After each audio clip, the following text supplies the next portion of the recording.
लोकसभा चुनाव के नतीजों के बाद अब महाराष्ट्र चुनावी मूड में आ चुका है, या यूं कह लीजिए कि महाराष्ट्र में इलेक्शन ऑन हो गया है।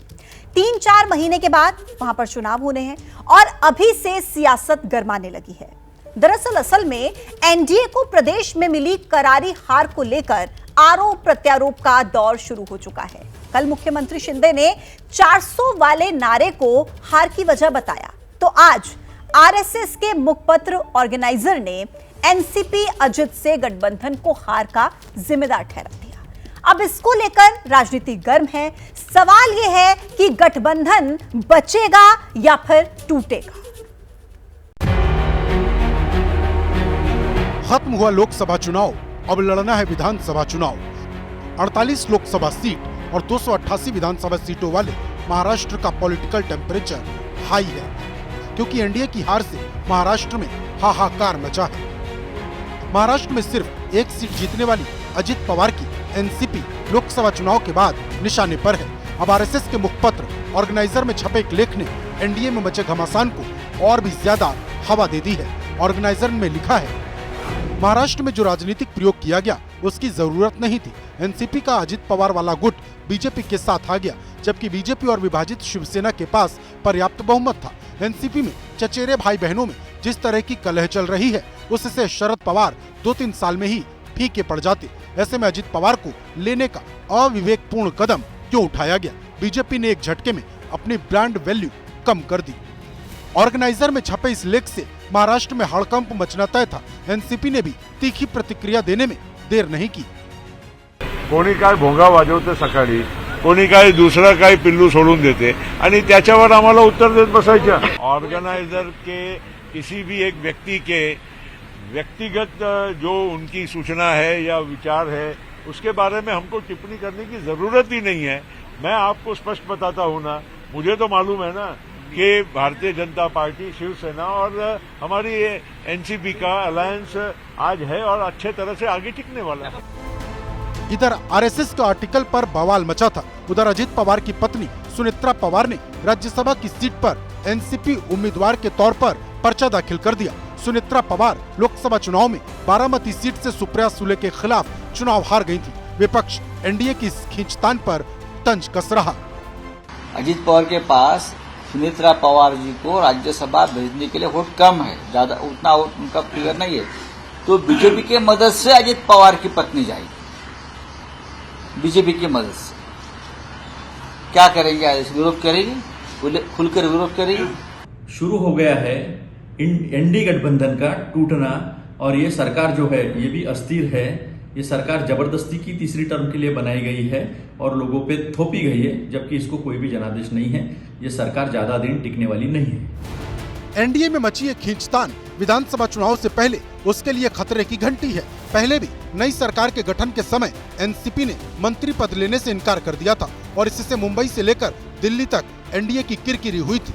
अब ऑर्गेनाइजर का साफ शब्दों में हार के लिए एनसीपी को वजह बताना इशारा कर रहा है कि महाराष्ट्र की सियासत में सब ठीक नहीं।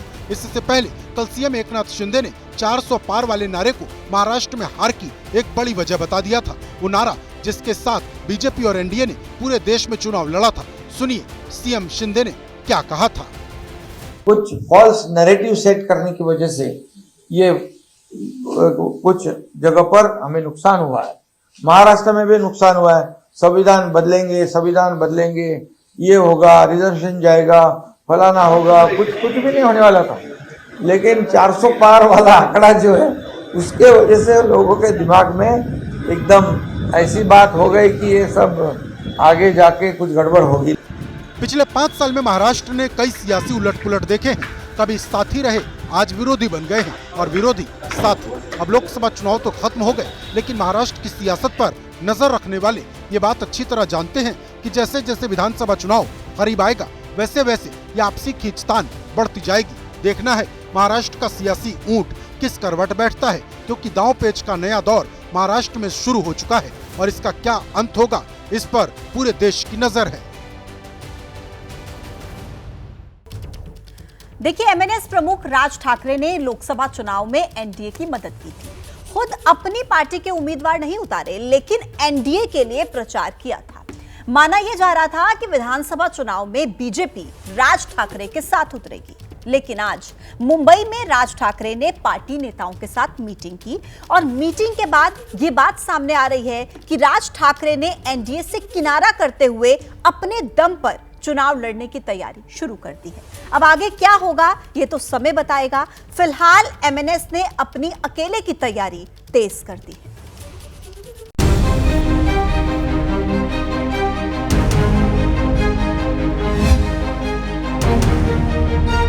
राज ठाकरे की ये तस्वीरें उस वक्त की हैं जब वो पार्टी की मीटिंग के लिए बांद्रा के रंग शारदा भवन पहुंचे थे।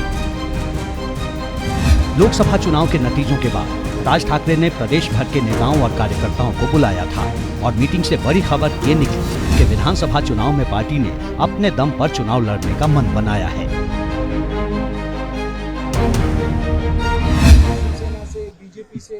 आज की तारीख में जब से पार्टी का जन्म हुआ है तब से हम अकेले इलेक्शन लड़ते आए हैं और अकेले लड़ते रहते हैं, अकेले लड़के रहेंगे। महायुति के बारे में अभी तो मैं कुछ बता नहीं सकता हूँ। आजकल विषय को बात क्या उचित नहीं है। मीटिंग इसलिए अहम मानी जा रही थी क्योंकि लोकसभा चुनाव में राज ठाकरे ने एनडीए का समर्थन किया था और किसी भी सीट पर अपना प्रत्याशी नहीं उतारा था।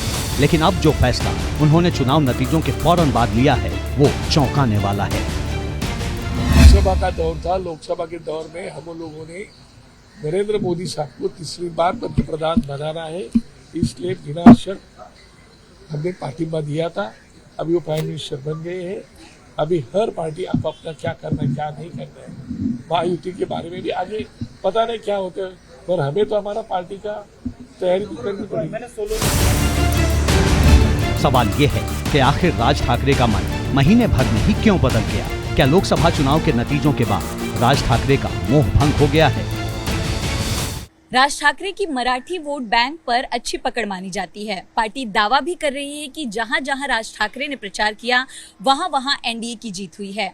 राज ठाकरे की मुंबई और आसपास के कोर मराठी वोट बैंक पर अच्छी पकड़ मानी जाती है, लेकिन लोकसभा चुनाव में मुंबई और आसपास की सीटों पर जिस तरह एनडीए को नुकसान हुआ है, उसके बाद राज ठाकरे ने अपनी रणनीति जो है वो बदल दी है। राज ठाकरे ने शिवसेना से बगावत कर साल 2006 में अपनी पार्टी महाराष्ट्र नवनिर्माण सेना बनाई थी। मराठी मानुष के मुद्दे पर अपनी छवि आक्रामक नेता की बनाई। हिंसा, बवाल और उत्तर भारतीयों के खिलाफ राजनीति करके सुर्खियां जरूर बटोरी, लेकिन चुनावी राजनीति में कोई खास कमाल नहीं कर पाए। अब तक एक भी सांसद राज ठाकरे की पार्टी से नहीं बना है। साल 2009 में राज ठाकरे की पार्टी ने सबसे उम्दा प्रदर्शन किया था। तब महाराष्ट्र में इसके 12 विधायक जीते थे। 2012 में नगर निगम के चुनाव में जरूर कुछ सफलता मिली थी।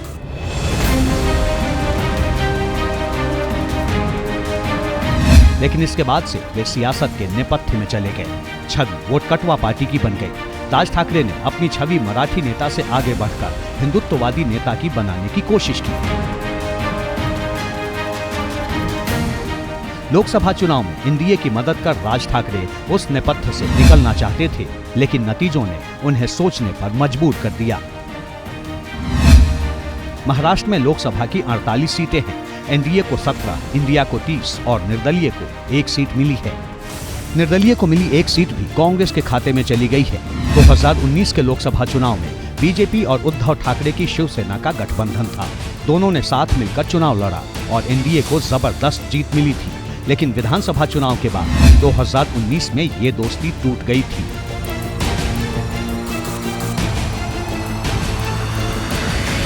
उद्धव के अलग होने और शिवसेना में टूट के बाद मराठी वोट बैंक पर मजबूत पकड़ बनाने के लिए बीजेपी ने राज ठाकरे से दोस्ती की।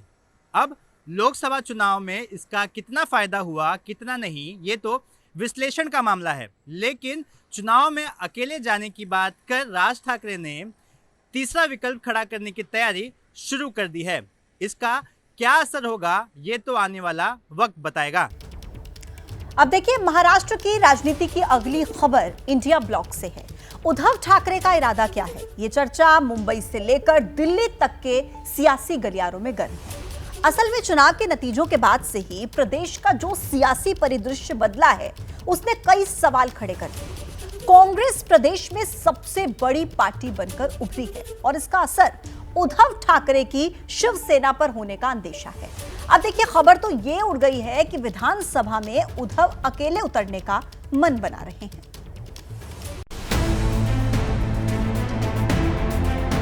क्या महाराष्ट्र की सियासत में कोई नया खेल होने वाला है? क्या उद्धव ठाकरे की कांग्रेस से अनबन हो गई है? क्या उद्धव ठाकरे विधानसभा चुनाव में अलग लड़ने की तैयारी कर रहे हैं? महाराष्ट्र की सियासत में ये सवाल तेजी से चर्चा में है।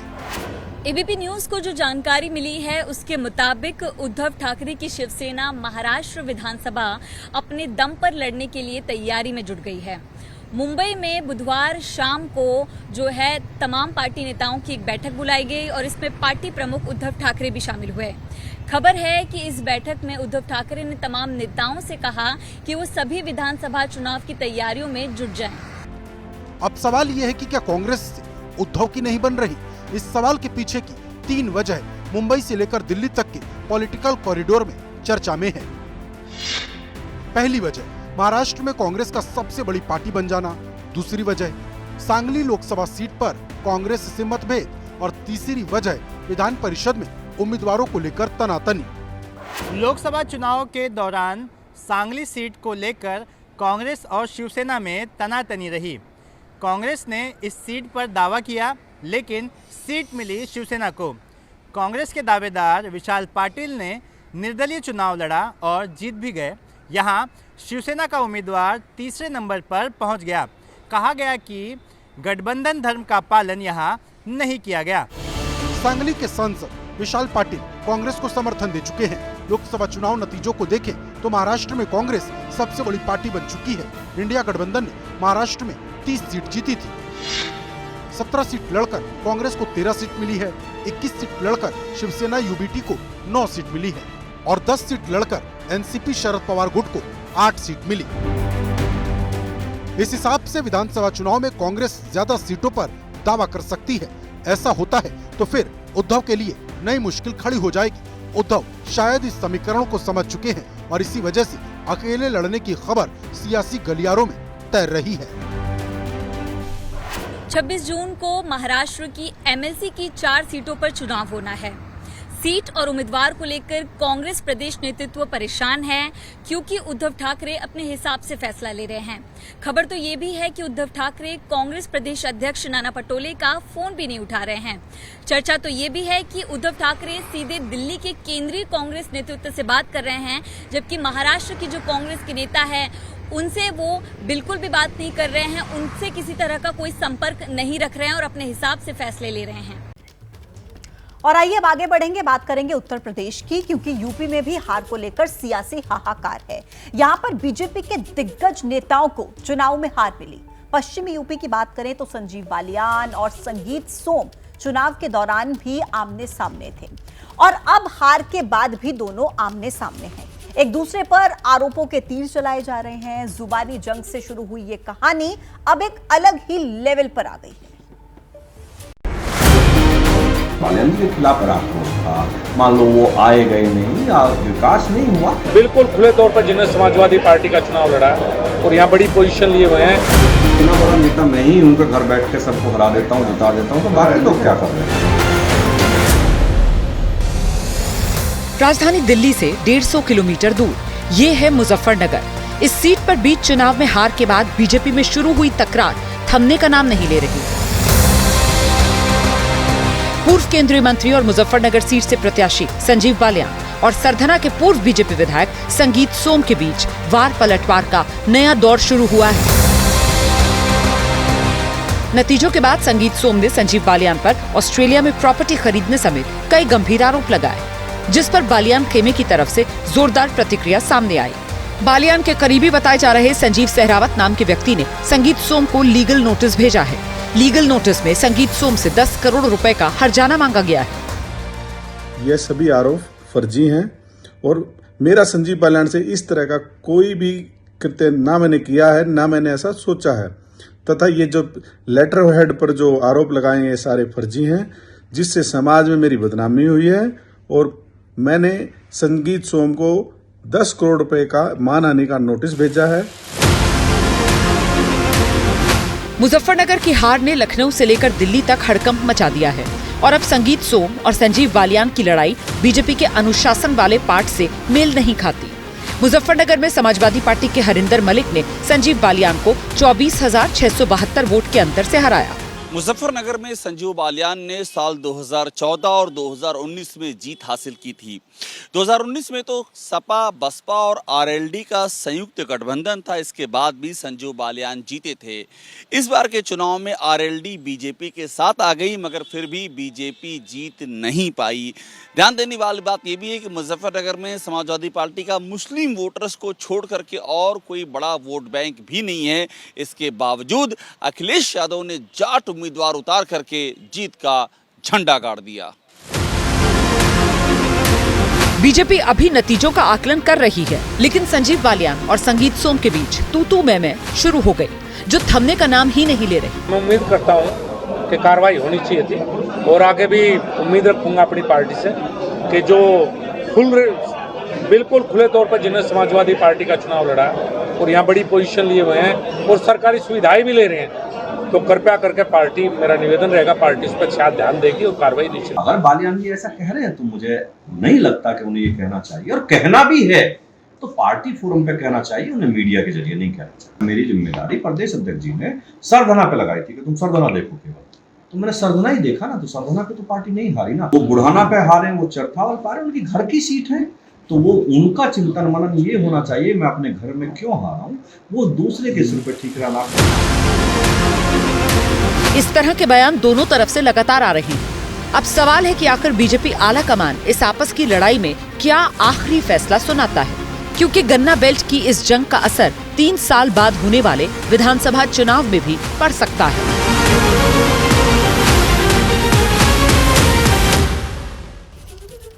आइए बात करते हैं बिहार की। बिहार में वैसे तो एनडीए को बहुत ज्यादा नुकसान नहीं हुआ, लेकिन राज्य के एक इलाके में जहां पर एनडीए बहुत मजबूत स्थिति में थी, वहां पर इस बार हार मिली है। भोजपुर और मगध का वो इलाका जहां की 7 सीटें एनडीए हार गई है। इन 7 सीटों को लेकर सियासी मंथन का दौर चल रहा है और अब आरोप प्रत्यारोप से लेकर छल और भीतरघात जैसे शब्द भी सुनाई देने लगे हैं। 2024 के लोकसभा चुनाव के नतीजों के बाद बिहार का यह सियासी नक्शा है। इसमें भोजपुर और मगध का ही वो इलाका है जहां एनडीए सबसे ज्यादा सीटें हारी। इस इलाके में बक्सर, आरा, सासाराम, काराकाट, औरंगाबाद, जहानाबाद, पाटलिपुत्र ये सभी सीटें एक दूसरे से सटी हुई हैं और यहां एनडीए को मात मिली है, जबकि 2019 के चुनाव में सभी सीटें एनडीए के खाते में गई थी। अब नतीजों के बाद बीजेपी के अंदर हार पर मंथन चल रहा है, वजहों की तलाश की जा रही है। और हम अपने पार्टी के पदाधिकारी जो लगे थे उनका क्या अनुभव था, पार्टी कहाँ कमजोर थी, कहाँ मजबूत थी। 75% मार्क्स आए, बिहार की जनता ने दिया है। हम चाहते हैं कि 90% मार्क्स मिले और आगे के चुनाव में, विधानसभा के चुनाव में हम 90% मार्क्स लाएं, इसकी कल्पना के साथ आगे। सम्राट चौधरी का ये बयान बुधवार को पार्टी की समीक्षा बैठक से पहले का है। बैठक में क्या हुआ, इसकी खबर आज अखबारों में छपी, जिसको लेकर विवाद शुरू हो गया है। राष्ट्रीय लोक मोर्चा के अध्यक्ष उपेंद्र कुशवाहा ने अखबार में छपी खबर के साथ सोशल मीडिया पर पोस्ट किया है। खबर छपी है कि विस्तारकों ने कहा कि बीजेपी को जेडीयू का वोट ट्रांसफर नहीं हुआ। कुशवाहा ने खबर के साथ लिखा है कि एनडीए के सभी घटक दलों के नेताओं से करबद्ध निवेदन है कि ऐसी खबरों को पब्लिक डोमेन में जाने से रोकें, बचें, क्योंकि इस तरह की खबरें आपस में कटुता बढ़ा सकती हैं, आरोप प्रत्यारोप की स्थिति को जन्म दे सकती है। चुनाव परिणाम की समीक्षा अति आवश्यक है, परंतु ये हमारा आंतरिक मामला है। देखिए, बिल्कुल भ्रामक खबरें हैं। इस खबर में कोई सत्यता नहीं है। हम लोग लगातार पार्टी कार्यालय में 2 दिन से बैठकें चल रही है, हम लोग भी पार्टी कार्यालय में हैं।